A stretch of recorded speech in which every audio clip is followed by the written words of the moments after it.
Good morning. It's now 10 o'clock, and I call this meeting of the Senior Advisory Committee to order. Thank you all for being here. Let's take roll call. Sharon Belfi. Yes, here. Susan Bill. Present. David Seinfelder. Hello. Hello. Richard Doyle. Here. Alina Passarelli here. Jennifer Spalding. Here. Kyle Newbar. Present. Patrick Jones is not here. Oh, And Patrick. Kara Cassidy. Oh, welcome. Welcome. The first item on our agenda is petitions, proclamations, suggestions, or complaints. With that, staff, can you provide the committee with a summary of upcoming Will, give me one moment to pull up the slide deck here. Must be having some. I'm off to the Oh, races. There we go. There you go. Minor technical difficulties this morning. Here we go. All right, we have some fun upcoming events and news for you today. We have our Donuts in Victoria series. I always like to start our news and events with that. So on November 19th, in just a couple of weeks, we are doing our Alzheimer awareness presentation at the Rec Center, 9 a.m. to 10 a.m. Donuts is always at 9 a.m. at the Rec Center, at least so far. This is one of the items that was brought, or the topics that was brought by this committee to staff to present on. And as we continue on with our conversation of how do we reach older adults that don't necessarily have access to digital information, this is a really good way that we can reach folks. So as we think about maybe some topics that we'd want for 2026 and 2027, please let us know, because we would be happy to fill our calendar with some different topics and ideas. And then speaking of, we do have some of our 2026 lineup scheduled. So the first one is January 21st. It's going to be about community committees, so committees like yourself, Senior Advisory, of course, Parks and Rec, and Planning Commission, just talking about what each committee does, what their purpose is. And then I'm going to be talking to our chair and vice chair, but I'm going to offer this to all of you. If you want to sit on that panel or be part of the conversation, please let me know. We'd love to have any of your guys' thoughts forward. And then the last one, at least the last one I'm going to share here, is February 18th, and that's going to be about Victoria Library Resources. I know Patrick isn't here, but he has mentioned to us wanting to get on the docket so then he can explain extended access and hopefully tell people how to get access to extended access. If people aren't aware, Victoria, our downstairs library, is the first in Carver County to have this program. So what extended access is outside of our library's typical hours. You can, if you have a card and a code, go to the library on times that it is not open. So, and I think they do have a time frame. I think you get there at 8 a.m. to 10 p.m. is the time frame that you can be there at, but you can go when there isn't staff at the library as long as you have your specific key card and code. So something new that's happening here. I know that they're utilizing this as kind of a test site, and then hopefully expand it to the rest of the county after they see how this works here. So more information on that. To do. So I signed up for it. You can sign up on the website for the extended access, and then you schedule a 15-minute meeting at the library, and they make sure that your card is set up and you know your PIN, and they explain what happens when you're in there by yourself. And you may not be by yourself because parents can bring their kids. Anybody can have extended access who's gone through the training. But it is a place with Wi-Fi that you can sit and work, quietly in a library before or after they open. So it's really simple. And that's available now? It is. Okay. It opened for a while. That's great. I'd also add that I've used it a couple of times and it is wonderful. Okay. Good My to know. mother's going to love this. Yeah. Yes. Yeah, I bet. Also wanted to highlight Blades of Giving. This is an ice skating event at the Victoria Recreation Center with our partnership with the school district. As you may or may not know, the city owns the Victoria Recreation Center. However, the 2 sheets of ice that are at the Recreation Center are actually owned by the school district, but through our relationship and partnership with them, we are able to get additional ice time. So we are putting on a Blades of Giving ice event. You do have to bring your own skates, but it is available for the public if you want to get out there before it really, really gets cold. Get those ice skates going. It is at 10 a.m. to noon on November 22nd, and there is a cost associated with that. So you can register online or you can pay that day. And then the last one is Light Up Victoria. This is our annual Light Up celebration event. So that is going to be held Thursday, December 4th at 6 o'clock to 7:30. And it's going to be right here at Bayfront Park. So Visits with Santa will light up downtown as the official Light Up Day. We'll have games. There'll be hot cocoa, apple cider, all the fun winter giving. The Blades of Giving. What is the giving? Is it food? Or? It's just a fun event. Oh, okay. It says Blades of Giving, so I thought maybe you bring, okay. And with that, I will pass it over to Kara. Good morning. I apologize for running in last minute. We have a new office within the county building, and it is exactly a quarter mile away from our old office. So sometimes I have to walk up to the old office and get stuff and walk back down. So I become a little delayed. But anyway, my big report is there are a lot of emergency food available throughout the county. I brought some flyers, like the libraries have emergency food bags. I see Alyssa already printed out the need food resources in Carver County. And then on Thursday, there is a drive-through good food giveaway in Chaska. So these are for, anyone can come and get food, but we wanted to make sure that there was food available for people who perhaps have lost their benefits this month. I just read that all of our winter diseases seem to be slow to show up. So flu is low, colds are the highest thing right now, so stay healthy. There's also a little bit of a lack of federal data, so most of that information is coming from state health departments, local health departments, and reliable sources. And I think that's all I have. It's good to be here. Good to see everybody. Kara, the Thursday food drive, where is that in Chaska? That is at, I believe it's the old pickle factory, if you know where that is. It's 2100 Stoughton Avenue, Stoughton Avenue in Chaska, Thursday, November 6th from 4 to 5 p.m. Do you know on their website, can you sign up to volunteer? Because don't they have drive-through? And I did that years ago, but not for a while. Yeah, I believe on, it's Bountiful Basket. Okay. Is who sponsors that in collaboration with Carver County, and I believe they have a sign up. Thank you. And cars just drive through. It's really great. You just put stuff in cars, and then you're there while supplies last, or it becomes 5 o'clock. And we can drop off food as well at At Bountiful Basket, not at the drive-through. at Bountiful. Yeah. Got it. Okay. Thank you. And before we move on, committee members, do you have anything to report? Okay. We will move on to our next item, which is approval of the committee meeting minutes. Is there a motion to adopt the meeting minutes of the October 6th committee meeting? I so move. Motion made by Richard Doyle. Second by Jennifer Spalding. All in favor? Aye. Aye. Opposed? Motion carries.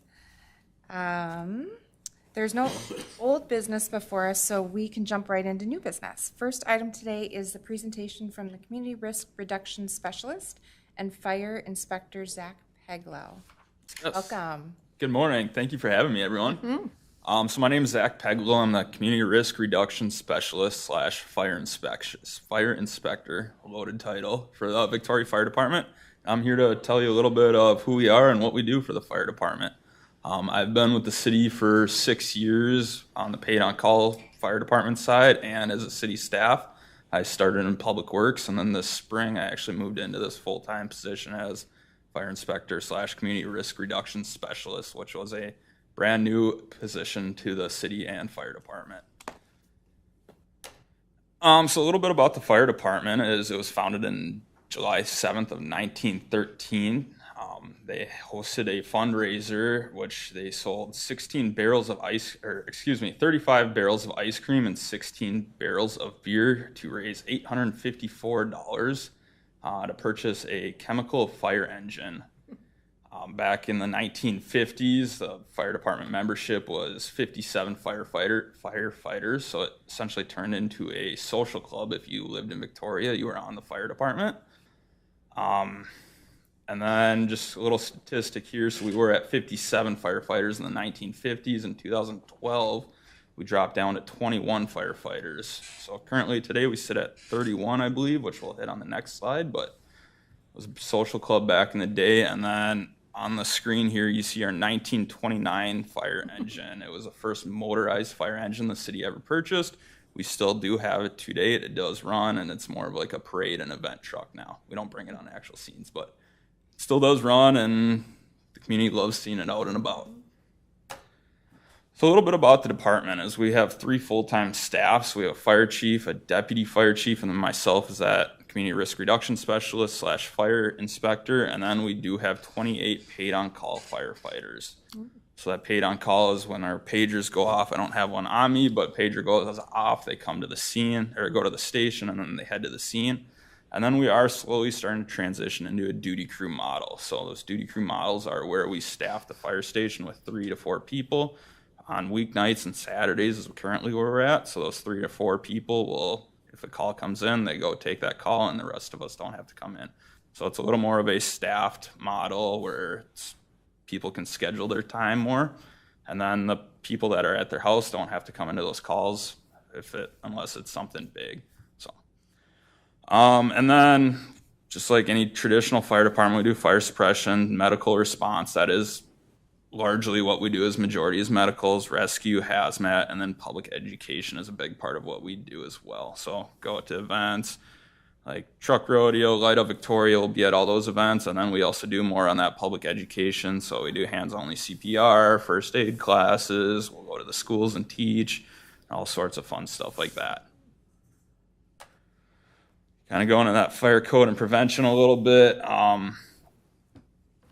Last year in 2024, we spent over 500 hours interacting with the community in those outreach activities. We also do plan review developments within buildings and new construction, inspections. So we go out and inspect new construction for buildings that have fire suppression inside of them, and then fire alarms and all that kind of fun stuff. So we'll go out and inspect that, make sure it's being built to code, being maintained. And then one other big inspection piece we do every spring is liquor license inspections. So to hold a liquor license in the state of Minnesota, you do have to pass an annual fire inspection. So once again, we're going out looking at your fire alarms, your fire sprinklers, making sure you don't have locked doors and people can egress the building safely, and making sure the building's safe ultimately. So a little bit in 2024, we responded to 410 calls for service. On the screen, it is, it's blocked out there, but 70% of those calls are medical related, EMS related. So when we talk about like big house fires or a house fire, we only get 1 or 2 of those a year on average. We do provide mutual aid to neighboring cities, so that does increase that fire number, but traditionally in Victoria, it's usually only 1 or 2 structure fires a year. So you can see there's some other calls. We go hazmat's about 8%. Good intent calls, so that's someone that calls 911 saying, hey, fire alarms are going off. There's nothing going on, but they want to get it checked out. So they're trying to make sure everything's safe. A good intent call. And service calls might be something like a broken water pipe or something in their house. They may think it's a sprinkler, or in a building, a sprinkler head may have broke, but they want to make sure it's all good and ready to go. One big thing the community and the fire department has going right now is we are in the process of building a new fire station, as I'm sure many of you are aware. A little bit how we got to this place. In 2020, the city adopted a space needs study, which this was on that midterm plan in that 5 to 7 year range, so we're right at that 5 year right now. Back in 2023, the city purchased land from Holy Family High School, kind of right underneath the water tower. If you haven't been by, is where the building is being constructed. In 2024, we started designing the building with C&H Architects. And then this past June, we started construction. And we're hoping to be in the building here next summer of 2026. And then the next slide here is a little fly-through video. Hopefully we can get it to work.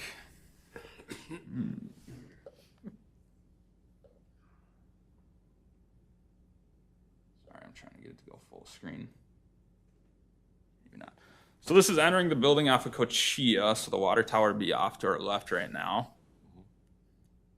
Holy Family would be to the right. Be off to the left. To the left. Yep. So this would be the front entrance here. One thing we currently do not have is a public front entrance in our fire station, so the doors are always locked. We don't have a lobby or anything like that, so this will have that public area that people can come in anytime. So Holy Family would be kind of towards our back right now. Mm-hmm. Sorry if anyone has any questions or you want me to pause, feel free.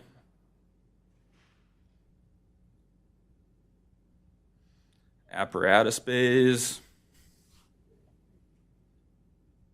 And this bell here is actually the original fire bell from the first fire station the city ever had. It was at the first station behind Noble Lion when it was there. It's currently at our new fire station, or at our current fire station, and then it will be moving to our new fire station.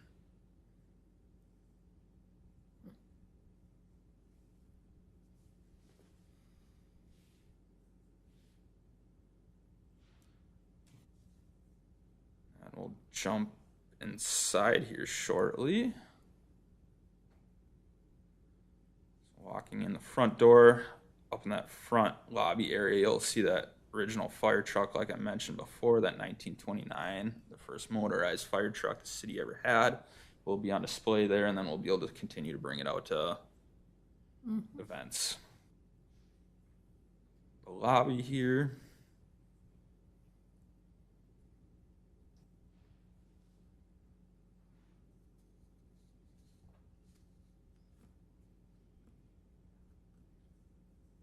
Front desk.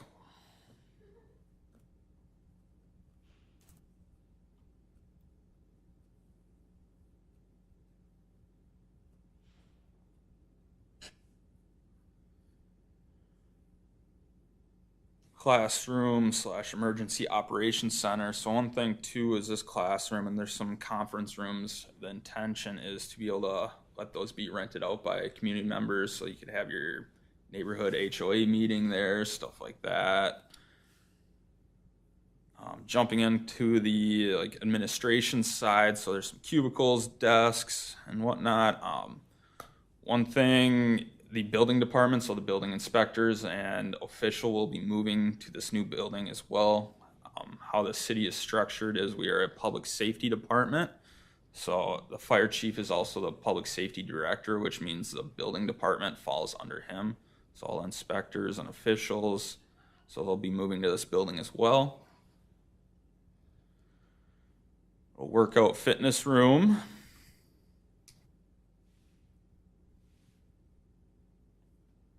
Some green space out here, so if people want to work out or do activities outside, they can. This is kind of a on-deck room is what it's called, but more of a little administration area for the firefighters. So they have mailboxes, they can do reports and all that administrative tasks.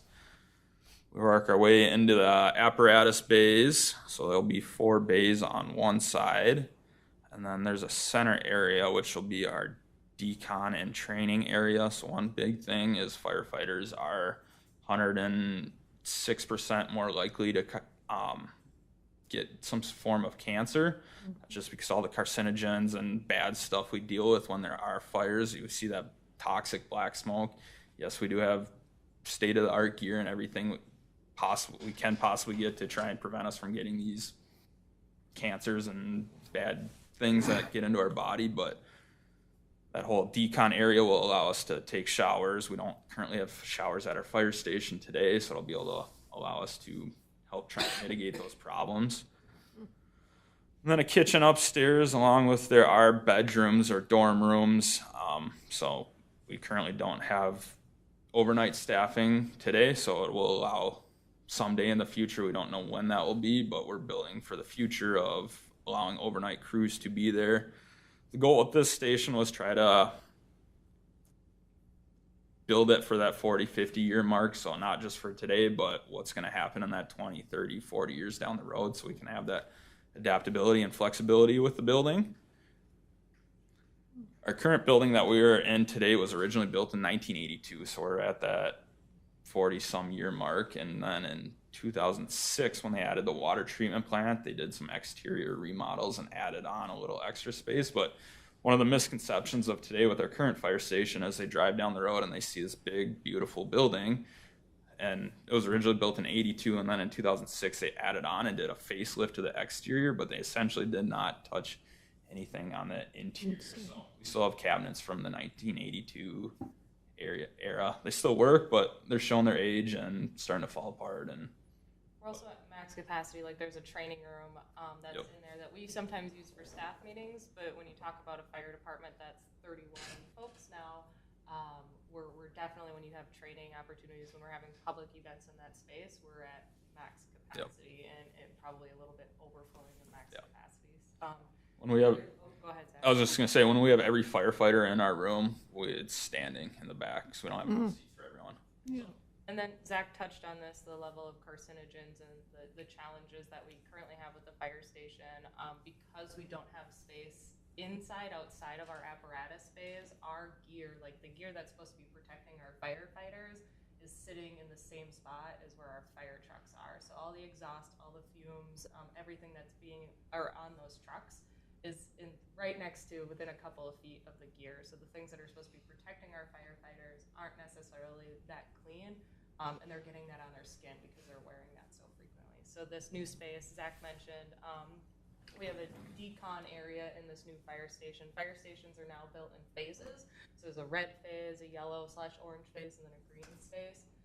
So where fire trucks come in from a fire and gear comes in from a fire, that's a red space.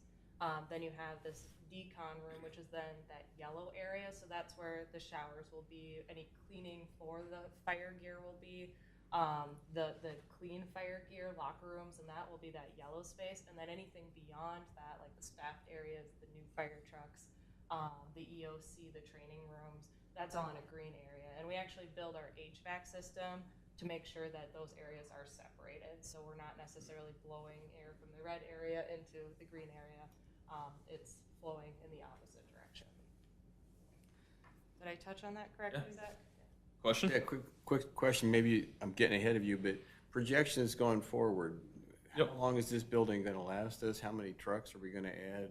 Like 10 years, 5 years, kind of thing. The only truck that is on the future docket to add, I think it's not till like 2029 or a few years down the road, is a ladder truck. Currently, we do not have one, but that would be the only one we're planning on adding. And a lot of this is all like development growth driven. So we don't, if let's say the city was to jump 20,000 people in the next 10 years, we'd like to think this building would be able to sustain that, and just all depends on that staffing model. So if we increase a lot in calls based off development growth, we might be looking at adding more additional staff, whether that's more paid on call, part-time or full-time.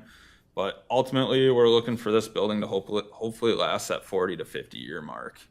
And I'd also like to note on location, I know we've talked about this in the past, but I think it's important to note that before we determined the location of where this building was going to be, there was extensive studies with the U of M, but also with our own team of where is going to be the best location for this fire station, not for Victoria today, although that is important, but what Victoria is going to look like in 50 years or when we're fully grown out, to make sure that we're hitting our numbers of that 10 to 8 minute radius or less. So the placement of this fire station was taking that under consideration. So when we're growing, towards Pearson's or we're growing into Lake Town, this fire station will still be able to hit those areas. Do they ever plan on doing anything with that intersection? Because right now, morning, afternoon, Holy Family traffic, you walk, there are trails back there. That's a dangerous intersection to cross.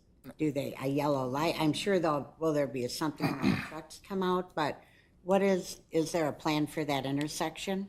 It's a great question. I don't have that answer. I could definitely ask our engineer, because that would be a county intersection. Oh, okay. There's a county road there. The one important piece, and we kind of saw it in the drive, in the fly-through, but The trucks will actually exit directly onto County Road 18. They will not be onto Cochia. So there's going to be an entry point, which we came in at on Cochia, and then the trucks, not the public, will be able to exit right on County Road 18.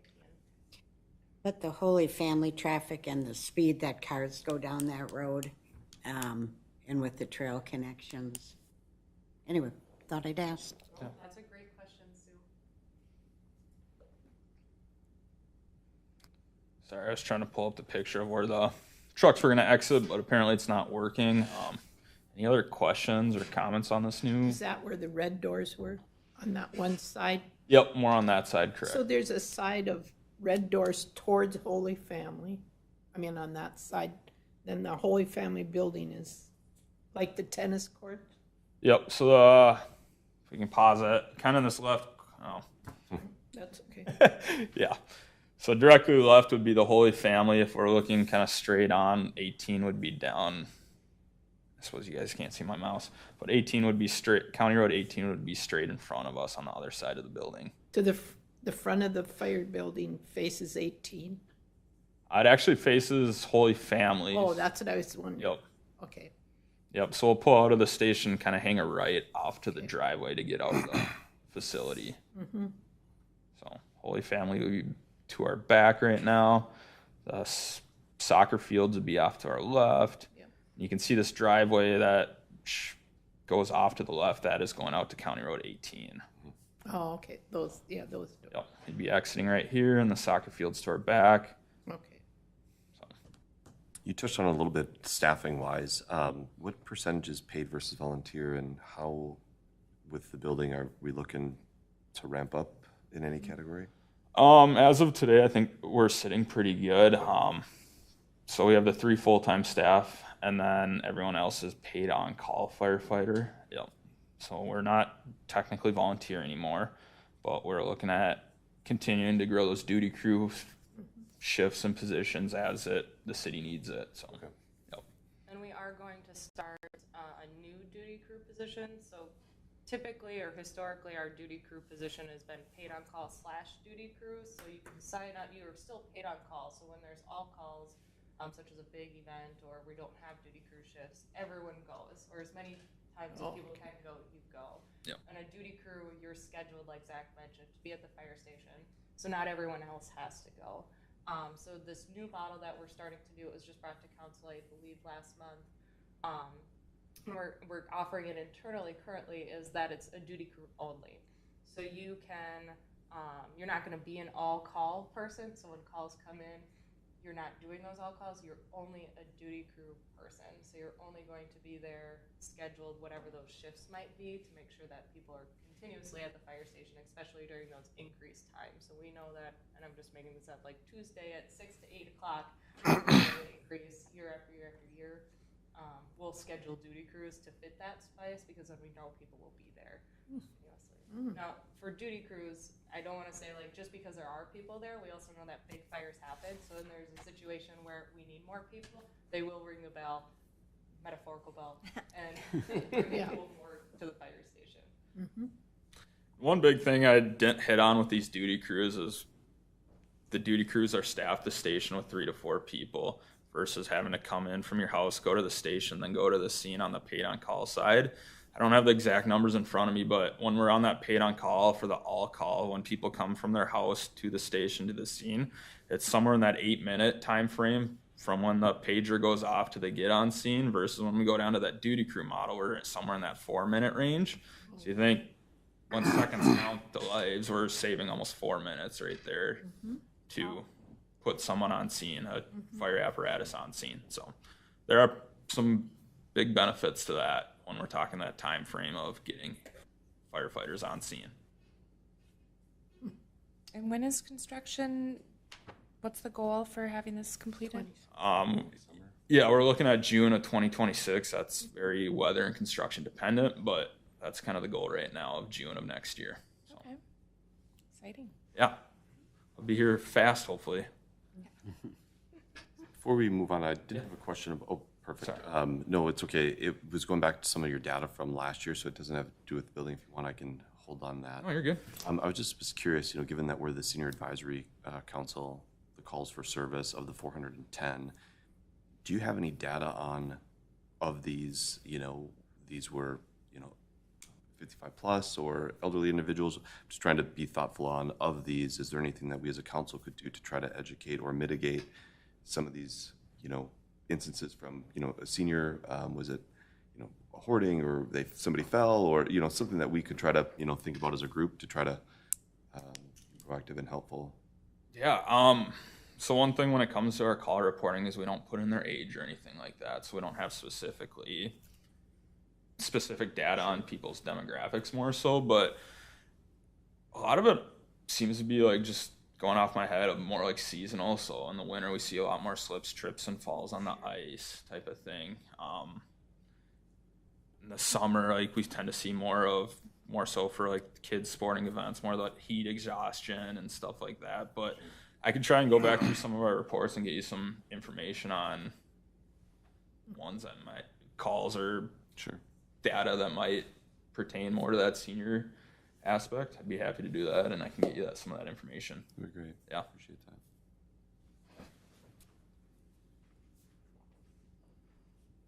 Anyone else have questions for Zach? Got one quick one, Zach. When you do your inspections, do you have standards for when people add electric vehicles to their garages and do plug-ins and so forth? No, as of right now, there is nothing for that. I shouldn't, in the residential, no. In the commercial side or the apartment building, so like at Roars, for example, or the Row building, they have a bunch of electric vehicle chargers in the basement, and they have their fire suppression is a little different down there. It allows it to handle a larger volume of water with the expected EVs being parked there. In the residential, there is nothing for the fire prevention side as of yet. We're still in the Minnesota 2020 fire code, so we're a little behind the times. It comes out every 5 years, or 4 years, excuse me. So starting next year, we should be enforcing the 2024 code edition. I don't know if there'll be anything in there yet. It hasn't came out, but as of right now, there are no real true requirements for electric vehicles.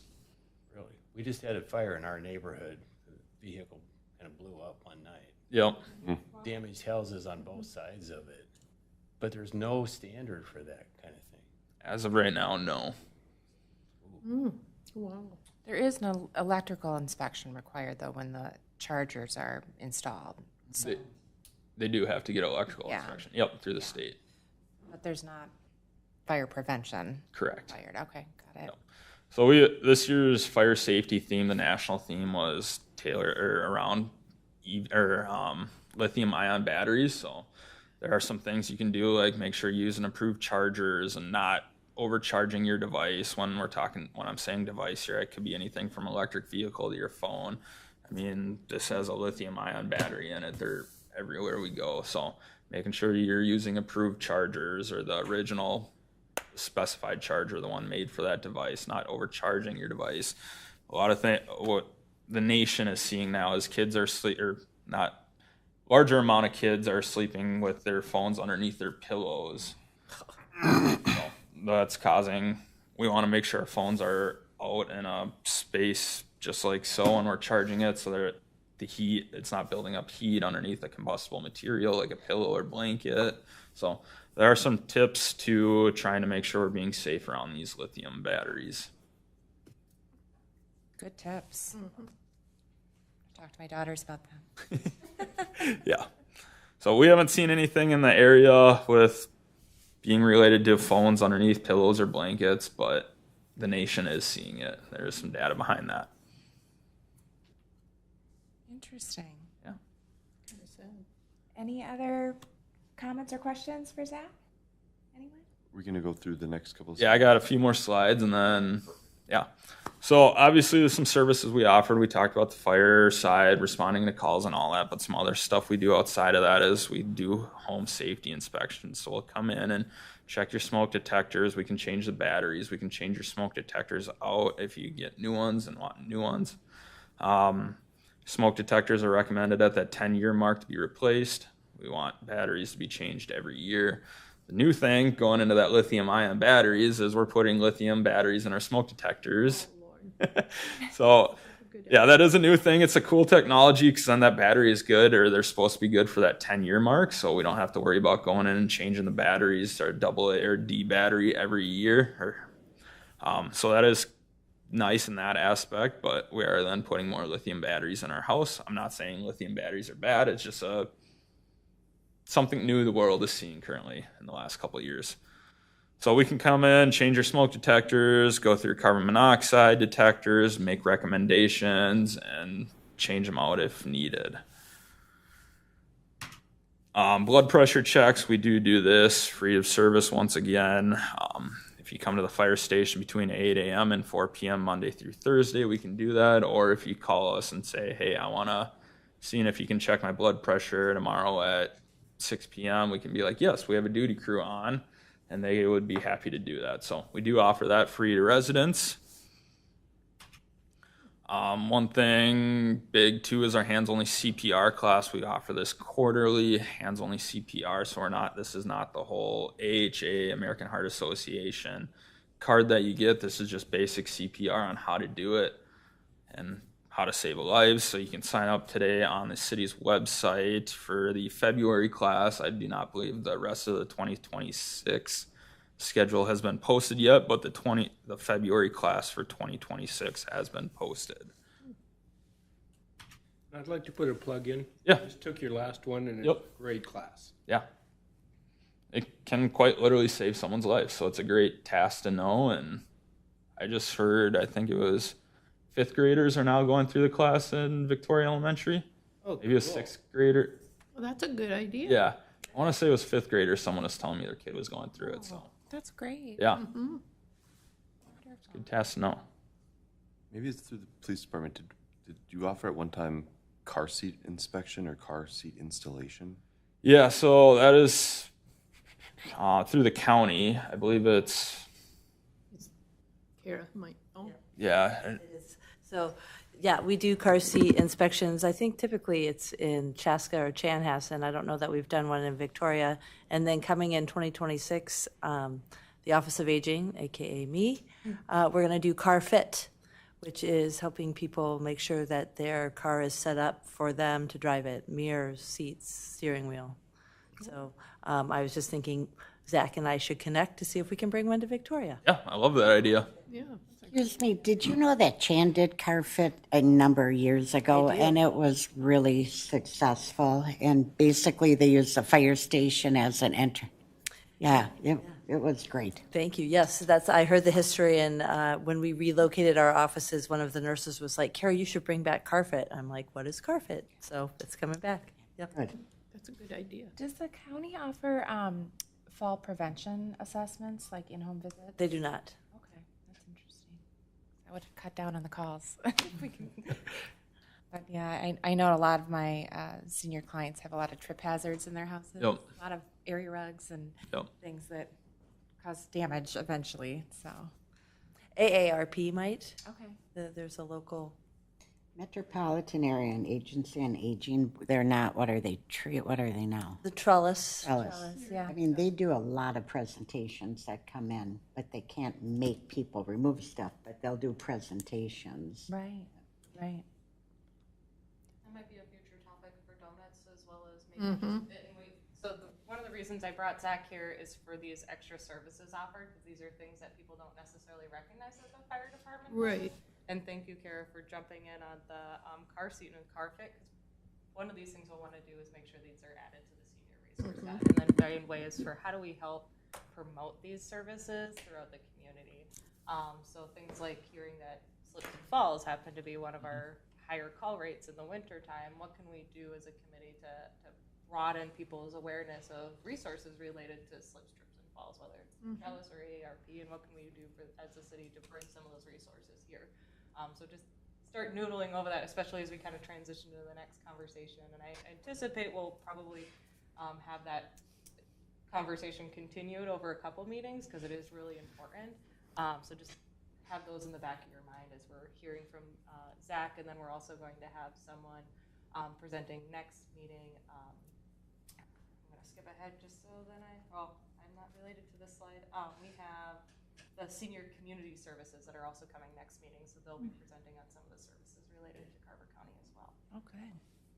I have a quick question for you. How does somebody schedule the service of coming in and looking at the smoke detectors and carbon monoxide? Do they just call the fire department? Call the fire department. Our contact information is on the city's website, or there's business cards up front. Call us, email us, and we can schedule a time to come out and do it for you. Okay, great. And these are just some of our main services. So if you guys wanted a neighborhood class on, we'll just use slips, trips, and falls, for example. Like, we can come in and tailor something more for you. So these are just the main things, but we can also tailor an activity or event or a class, whatever it is, for that group of people by request. So happy to get out and engage with the public, teach, and interact with you guys. Love doing it. Great. Thanks, Zach. Yeah. Thank you. That is all I have, unless there's some more questions.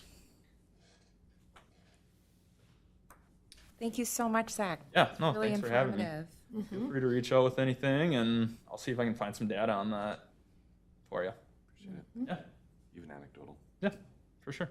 Well, you're welcome to stay and listen to our next topic because you might have some input for us. I have another meeting I gotta Yeah. run to at 11, so sure you do. but appreciate the time, everyone. Thank you. Thank you. Yeah, thank you. We appreciate your time. Okay, our next item is a continued discussion of opportunities to reach residents without digital access. Take it away, Alyssa. All right, wonderful. So for those who were here last meeting, you'll remember this. For those who weren't, I just am going to do a really brief recap on what we talked about. And because I'm looking at the time and we have about 15 minutes left, I'm sure we'll have this on the agenda for next meeting as well as a continued discussion, because it is just so important for us to talk through these things and really understand how we can better reach our Victoria residents, all of them. So for those who weren't here, and just for a recap, what we talked about is opportunities to reach residents that don't necessarily have those touch points through digital means, whether it's through our Facebook, our website, any other social media, or email even, because we do a lot of e-newsletters as well. So we talked about different communication tactics, we talked about ways for opportunities to expand, and then what we didn't necessarily touch on in those priority topics, and then also ways to integrate older adults into our digital communications better, to really have better representation of older adults on our social media, on our e-newsletters, like what are those opportunities for us. So just kind of going back, some of the opportunities to connect that we talked about were Donuts in Victoria, Citizens Academy, our Parks and Rec brochure, which is printed. We have those city and city partnered events where we bring our new city mobile hall to different events, and people can talk to staff, ask questions. The fire department with Zach's new position has been really out and about at different events trying to connect with residents, share those resources that are available. And then physical signs we talked about as being really important, whether it's, you know, the ones that we had for e-bikes that kids were then using as target practice, or it was talked about as actually having like a formal digital sign that we could use alongside of Highway 5, which we talked about through the Arboretum Area Transportation Plan, is a potential possibility for us to have one of those LED signs that we can put events and different resources on. We also talked about what are we missing. A physical newsletter was mentioned, so yes, we have the Parks and Recreation brochure, but we don't necessarily have that digital newsletter to connect people with other sorts of information that aren't necessarily recreation and parks focused. We talked about utility bills, since that is an opportunity, or like those are mailed out every month, so there isn't a lot of space on those. However, since they're mailed, there could be an opportunity to put some notices on there about, you know, different things that we might find as important as a city.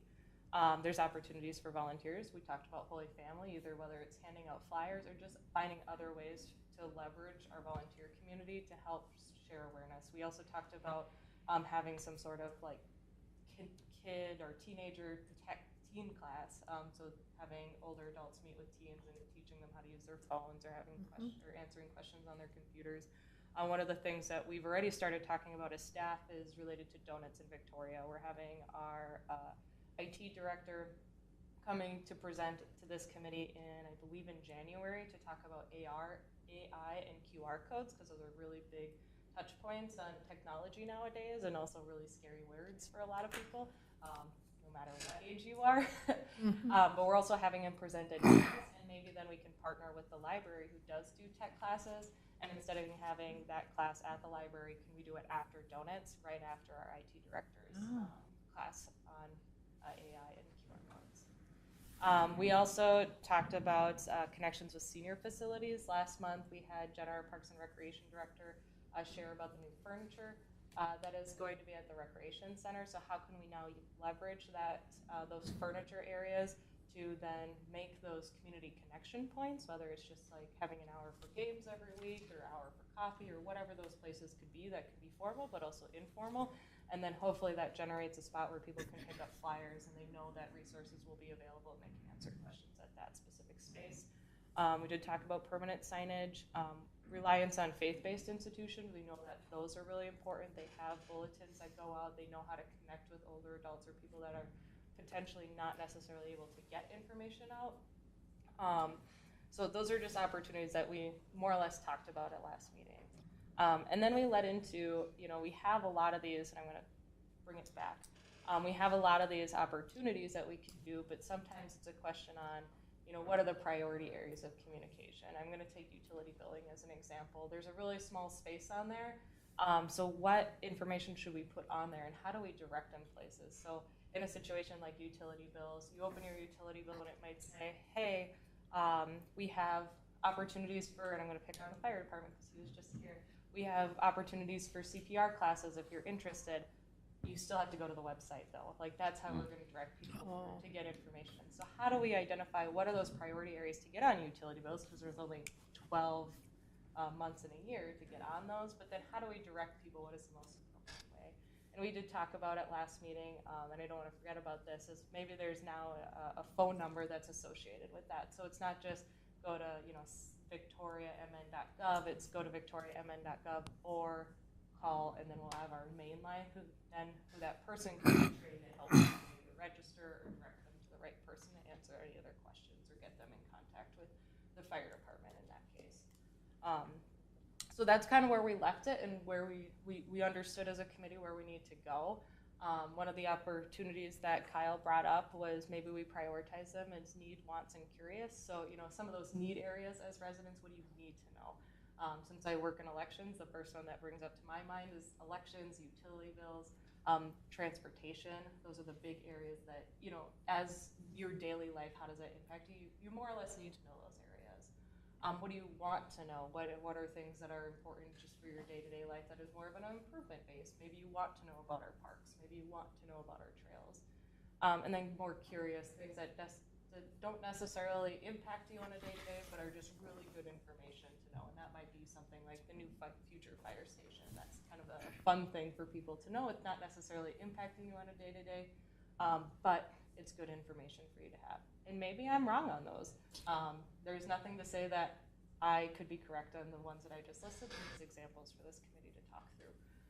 But this list, or whatever this list could be, will help us as staff to be able to understand, okay, we recognize that these are opportunities that we can use, but what information should be plugged into those and which ones make most sense for certain things. So our physical newsletter might be more on a curious level because we have more opportunity to do that more frequently, or our utility bills where it's more limited. We know those are targeted for more older adult audience. Maybe those are more need to knows or want to knows. Having not been at the last meeting, with the digital communication, you listed, can you go back to your slide about, okay, no digital communication. So in order for me to find out anything about what's going on in Victoria, I need to either physically go to the recreation center or look at my booklet that came in the mail or go to the city website. I noticed the city doesn't post a whole lot on Facebook. Do they?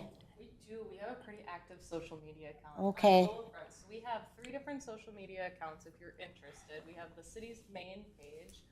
which we use for things like, well, we'll post like information on city council meetings, planning commission meetings, update people on that. General information we'll post. We also have a Parks and Recreation page, so that's more specific towards recreation opportunities. Sometimes we'll cross, so you'll see some on both. And then we also have one that just started, which is for the Victoria Fire Department, and that's related to Zach's position of having that community risk officer in place to really help reduce, slips, trips, and falls, fires, whatever those might be, and hopefully bolstering up our social media presence on those to give people more awareness on some of those areas. I did see some of that. In order, though,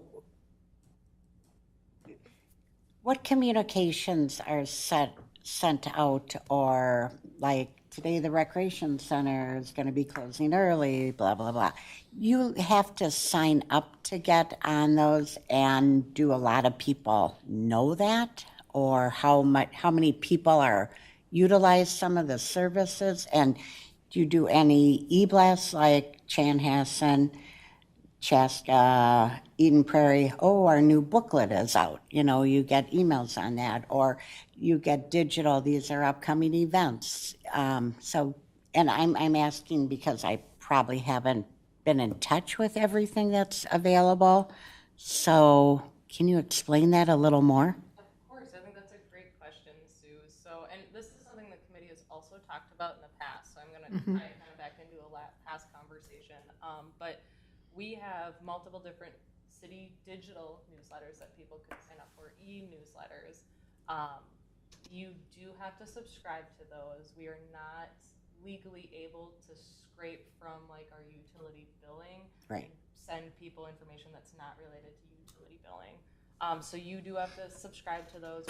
We do on our city's website. There's a couple of them. We do have one for each committee. So if you're interested in Parks and Rec, you can sign up just for the Parks and Rec committee ones. Planning Commission, just the Planning Commission ones. Senior Advisory, just the Senior Advisory committee ones. And I believe we have, because I just sent it out last week, about 133 people that have subscribed to our committee alone to receive when our agendas are. So that's okay.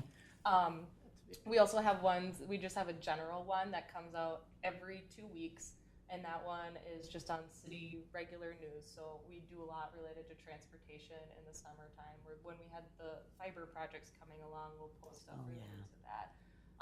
But they're all different interest-based. Okay. One of the ones that I do know our neighboring communities does do related to digital communication. Again, it's not non-digital communication, but just in the conversation of broadening our reach totally. The city of Chanhassen, because I subscribe to these, gets a 55 plus digital newsletter. So it's ones that are just based on senior resources in the community. So that is an opportunity that we could look at expanding and doing. They do theirs, I believe, once a month. So that's something we know we don't necessarily do. That could be something that this committee discusses. Now, how I'm going to tailor that back to past conversations from this committee is we've recognized that you do have to subscribe onto the website for those, but based on this committee's recommendation, we do now have a paper form that we refer to events in our table. So if people want to subscribe, they don't necessarily want to go through the hassle of going to the city's website and figuring out what buttons they can click. We just have a sheet of paper at donuts or at our city booth that will just say, okay, here's my email address added on here, and then you can select which one you want to subscribe for, the menu you want to subscribe for, and then staff will take that back and will subscribe for you, so then you still receive those emails. Thank you. I think that's a great addition. I think we also touched on the fact that the Parks and Rec brochure is going out to all residents, that we could potentially have a page dedicated in there to our interests. And I would love to see that dedicated phone number in there along with all the opportunities, right? And so whoever that lovely person is here on staff that's going to answer the phone, could just ask them. We have several newsletters that we can sign you up for on email, or can we ask them if they can be mailed those potentially, right? I don't think a lot of people are not have access to digital. I mean, you don't know many people that don't have a cell phone or iPad or computer, but it's how to get access to things that would be relevant. The booklet comes out was working out or playing pickleball the other day. The sweater bingo, I read about it like 2 months ago. Had no idea. I mean, so there's no, and like I said, I'm probably laxed. You know, I read about it, but if I didn't put it on my calendar right away, I don't remember some of the things that are going on. Where if I get a reminder, you know, newsletter kind of every couple of weeks or a monthly thing, that's kind of triggers something to remember that. I'm thinking along the same lines that Sue is, that the way this is worded, reaching people without digital access, I don't think there's hardly anybody. No. I mean, nationwide, it looks like, I just looked up the Pew Charitable Trust says 10% of people 65 and over. Here in Chanhassen, or in Victoria, it's got to be half that don't have access, you know, because we're not rural, we're a pretty healthy community and so forth. I think it'd be better use of our resources to really focus on communicating digitally with people. Exactly. Like more frequent newsletters, blast this, blast that. Here's the party. Here's the donuts in Victoria. You know, can you do emails to all the residents anyway? You're not able to. Just all you have is that reaches everybody is the billing on their utility bills. Yep. If you have a email address that's tied to your utility billing, otherwise you have to subscribe specifically for that newsletter. How is that communicated at every donuts with the deputies, or I mean, any event? I mean, is that communicated rather? I know you have a sheet of paper. Is it talked about? Every once in a while, I know donuts. We don't always mention it, but we can make sure that's mentioned. Is there anything, the recreation center sees a lot of people. Is there any way to communicate it there when you walk in that building? Or even have some is there a digital board there? Yeah. Yeah. They use them for schedules. Yeah. So I think we're missing opportunities at some things that we have that older adults participate in that we don't take advantage of. More repetition to get messages out to people and how they can access electronic things. Get everybody to sign up for the newsletters.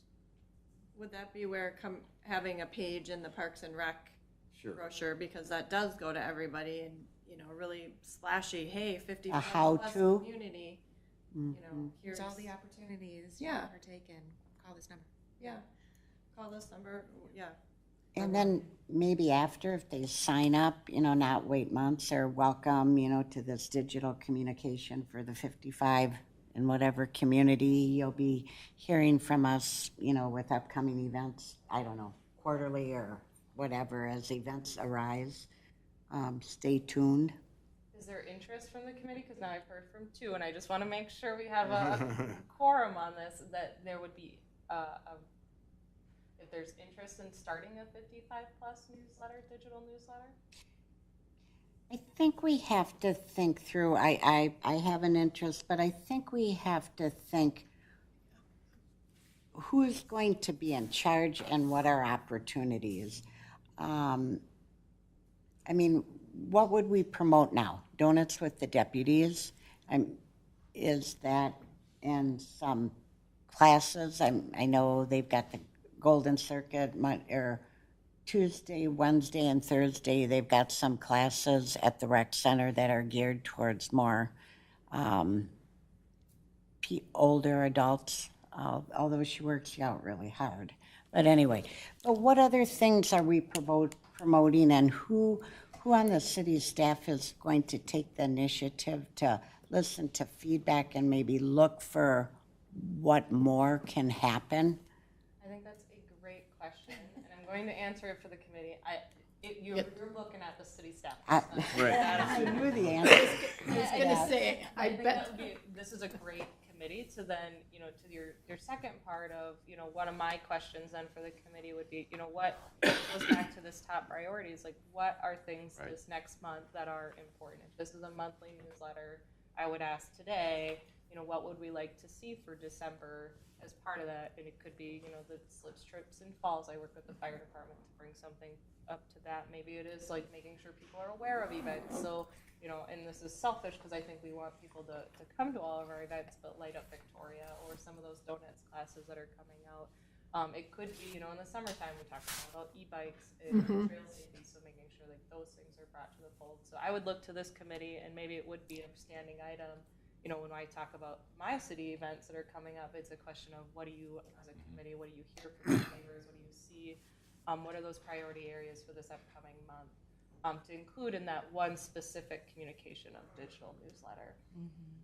And I think, you know, I realize we're at time, and I understand that the percentage is getting lower and lower every year of people without that, from a digital access standpoint, but we're still talking about 600 to 1,000 residents that don't have access to digital. So I think it would be just to carve that out and say, we're just going to focus on here. I think there's still that opportunity. In addition to digital, what access doesn't have transportation. So while you might have these events going on, now I don't maybe have digital, I don't have a way to get there. And so what are those bridges that we can get people to and from? When we think about, and probably for next time, maybe it's looking at the needs, wants, foods, right? Is it food, transportation, elections, right? Things that we need to know about. We're coming into a cold season. I know for a fact that, you know, Holy Family does have Day of Giving, but I've also had brief conversations with some of their leadership as well, and said, if somebody raises their hand in the community and says, hey, we need our shovel, or our sidewalk shoveled, call us. We'll get kids out there that day, right? So when we're talking about slips and falls, is that something, right? Or yard cleanup, whether it's fall or spring, there's opportunities there. So starting to prioritize, because we can't, you know, boil the ocean, but are there one or two things within each month? And hey, by the way, we're getting a colder month. Think about these things. There are resources called the police station, called the fire department. Maybe they could be the liaison into family or this to say, hey, there's an individual or a family, they could use some yard cleanup, or they're having a hard time shoveling their drive to get their vehicle out to be able to get to certain things. So I also that's where think we could probably all spend weeks Yeah. researching with the faith-based communities, with the schools, with local contractors even, to come up with some community resources that we could start providing to especially some of the elder orphans, right? People who maybe are homebound, and just letting them know yard cleanup, small home repairs, you know, things like that. There's someone to call, right? And we work with Kara on. How are you going to reach those people? Yeah. So that's why we're talking about people who don't have access to digital. And I think just because everyone has a smartphone doesn't mean they know how to use it, right? I have Well, I go back to that with the young adults at Holy Family helping. I think we have to start there, is helping the seniors with their digital devices. Sure. Really, truly, because it's like you said, Kyle, how can they call or notify? You know, I mean, they can call the fire department to get, you know, help. Yeah. But how else can they do this? Well, and I think too, just because they can get email on their phone doesn't mean they can see that. Correct. Right, that's, Most seniors have some form of macular degeneration, right? And it's hard to read email from a phone.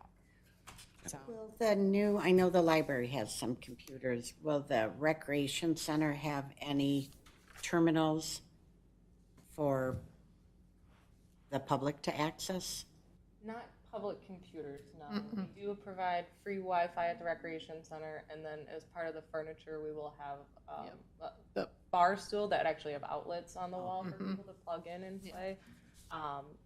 From what I'm hearing from the committee, I think this is a really good discussion. I know many of you have lives outside of this, so I definitely don't want to take too much of your time. I'm available for you guys to continue, but I do want to summarize from what I'm hearing. From what I'm hearing, this is a multifaceted approach. There's, you know, no chicken versus the egg. There's no one first. It needs to come from all fronts. So there's a level of education of getting people connected to technologies. So those classes are important, whether it's working with the library to get those into other areas, not just library.